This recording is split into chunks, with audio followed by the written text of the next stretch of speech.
Hey folks, Darren here with another Mr. Sandsman episode. Romero was quite high up in the poll that I did the other day. Not every Romero movie is on here because there are a few of his really early ones and then the later one, the Fairground one, I think it was called Fairground, something along those lines, I haven't seen. 12 movies in total. I'm going to switch over to this screen right here so you can see the tier ranking. The tiers are, it's showtime.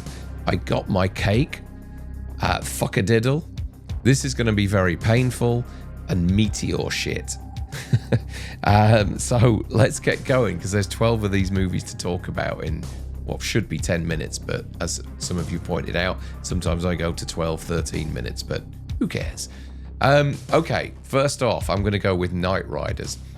Knightriders is one of those movies that I wasn't too keen on. Bikers and traveling circuses, all that kind of stuff, jousting with each other. This movie was released quite late on in the 80s, and I rented it on the strength of Ed Harris and Tom Savini, and I was a little kind of, you know, a little bored with it. It wasn't the usual Romero fare.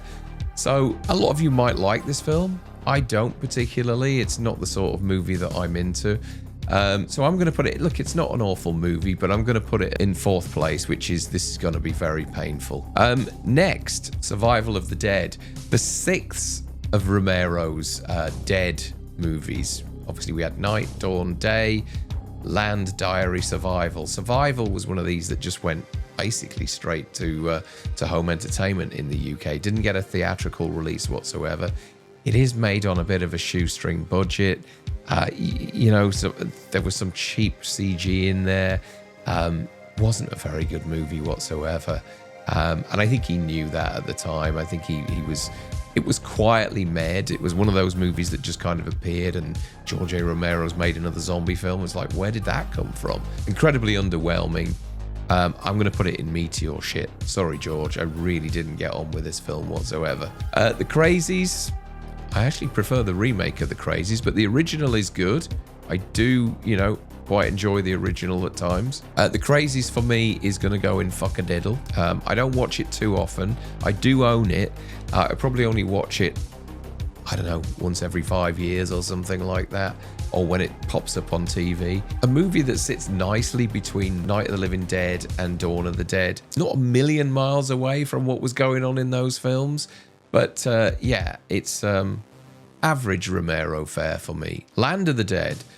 I just remember reading a Variety article in like 2004, 2005 that George A. Romero had got the funding to do another zombie film. And it was just, the feeling when I read that was just, I was ecstatic. I really was, because he talked about doing this for a long, long time. And when Day of the Dead didn't quite go how he envisaged it, it was almost like a chance for him to kind of put things right and fully see through his vision of a movie. And it came along, and I was actually in the US when this was released and got to see it on opening day, and I enjoyed it. And I still enjoy it to this day. I do own this lovely 4K version here, which I watched recently. It's not the best 4K transfer that I've ever seen, but it's, you know, it's acceptable. The movie, again, is... Some bits I think are really great. Other bits have dated. There are some really nice practical effects in the movie, but in terms of the rest of the Dead movies, I think it's probably fourth. I would say it's the fourth best Dead film. I'm going to put it in here in fuck-a-diddle. I wouldn't consider it on the level of Knightriders. So yeah, Land of the Dead for me is in the middle there. Martin's a strange one. Martin's a movie I've only seen once. Martin's one of those films that I watched purely because of Savini's involvement in this film.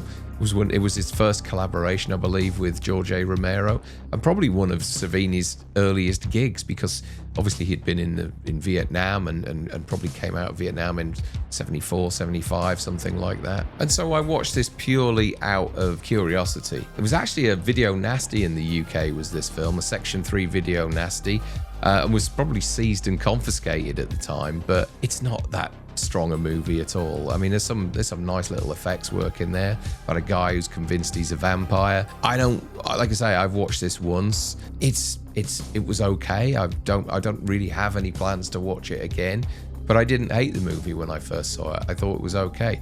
So I'm going to put it in the middle there, alongside the Crazies and Land of the Dead. Next up, Monkey Shines. Monkey Shines tells the story of a wheelchair-bound guy who has this kind of, I guess, therapy pet, this monkey who's helps him out with a lot of things, and it's been injected with this serum which makes it go a bit batshit and starts kind of taking on these homicidal tendencies. The film's fun. Again, not Romero's best movie, but it does have some nice effects work in there. I'm going to put it in fuck-a-diddle again, so on the middle tier there. It's all right. It's watchable, I guess.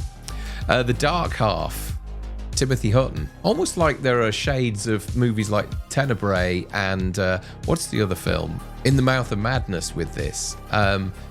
Okay, I saw it in the cinema when it first came out. Again, a just kind of middling Romero movie for me. Amy Madigan, Michael Rooker, I think, was in it as well. Again, another movie that I think Romero failed to kind of see his full vision for. Like I say, not as bad as Knightriders in terms of how I would view it. I'm going to put it again on the middle row there, fuck-a-diddle. So that leaves us with some pretty good movies left. A Diary of the Dead, I actually really enjoyed. I saw this in the cinema when it first came out. It's not his best zombie movie, but I don't think it's anywhere near the same level as Survival of the Dead. And I think there was a really interesting, message in this movie. The fact that people would kind of, which happens a lot today, people are more likely to stand there and film an incident that's going on rather than actually help out, and that's reflected quite a few times in this movie. So Diary of the Dead was passable and was a kind of a really nice addition to Romero's Dead movies. So I'm going to put it in the middle there. Again, fuck-a-diddle. Night of the Living Dead is a fantastic movie. It's so groundbreaking. Romero was incredibly brave as well at the time with his casting choices, things like that. Great messages in the film, I think. Great subtext in the film, I think, as with a lot of his movies, particularly the first 3 Dead movies that he did. So I'm gonna put Night of the Living Dead right at the top at Showtime, because if we hadn't had this movie, we wouldn't have had the likes of Dawn and Day. And whilst I don't think it's his best zombie film, I still think it deserves to be in the top tier. Day of the Dead. Love this movie. Love Savini's work in this film. I think Savini was on his A game during this production. Some of the effects that he pulled off for this movie were absolutely cracking, particularly the moment where the guy gets his arm amputated. A really gruesome moment that looks so fucking real to me, even to this day. But Day of the Dead, I've said this before, a massive feeling of claustrophobia with this movie. Great soundtrack from John Harrison. A shame that Romero's full vision didn't come to life, and for a lot of people this movie's quite jarring, particularly with its ending. But I'm going to put it in the second tier here. I do think it's a great movie of his still, regardless of all its faults. Creepshow, the best anthology movie ever made, I feel.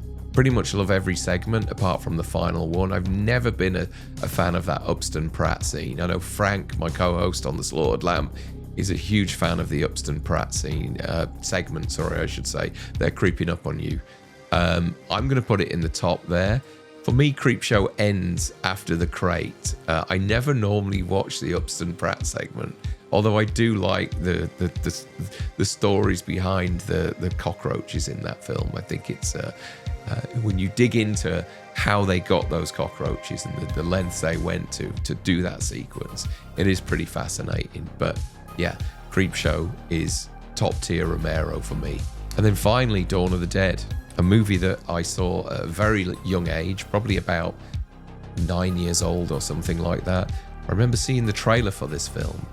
This world where the living dead were wandering the streets, filling shopping mall car parks and the malls themselves. And the trailer just had me mesmerized as a kid. And I remember saying to my dad, we have to get this movie. We have to get this movie. I bugged him for ages until he finally rented it.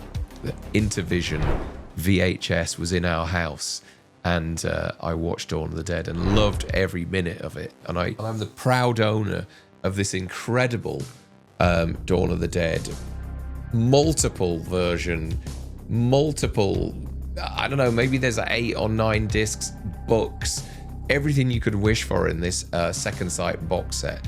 It cost a fortune on purchase. It costs even more now because you just can't get it anywhere. It is one of my favorite movies of all time. I would say it's probably my second or third favorite horror film of all time, and probably in my top 10 of all-time favorite movies. It belongs on the top tier here, next to Creepshow and Night of the Living Dead, as, you know, Romero's greatest work, I think. I know it divides opinion. A lot of people, you know, came to the party late with Dawn of the Dead and watch it now and think that it's quite comical in parts and as I said, with the end of Day of the Dead, quite jarring. But me, I was there pretty much from the beginning in the early 80s. This movie came out in, I think, 78, 79 in the UK, and I saw it on its probably first release on VHS in the UK, and I've loved it ever since. So Dawn of the Dead, not only in the top tier, but is my favourite Romero movie of all time. So there we have it, folks. The tier looks like this. In the top tier, it's Showtime. We have Night of the Living Dead, Creepshow, and Dawn of the Dead. In the second tier, I got my cake. We have Day of the Dead. Fuckadiddle has The Crazies, Land of the Dead, Martin, Monkey Shines, The Dark Half, and Diary of the Dead. This is going to be very painful, has Knightriders, and Meteor Shit has Survival of the Dead. That's it, folks. That's the tier. That's the 10-minute tier over. Probably gone over in time again. I know sometimes I don't quite fit these in 10 minutes, but 10-minute tier is kind of catchy. That's why I use that title. Thanks again, folks. Thanks for all your support. Thanks for subscribing, for watching. If you haven't, please consider it. And I should be back this weekend with a live episode. I'm just in the early stages of planning that at the moment, and I'll let you know more as soon as I can. In the meantime, I shall see you soon. Cheers.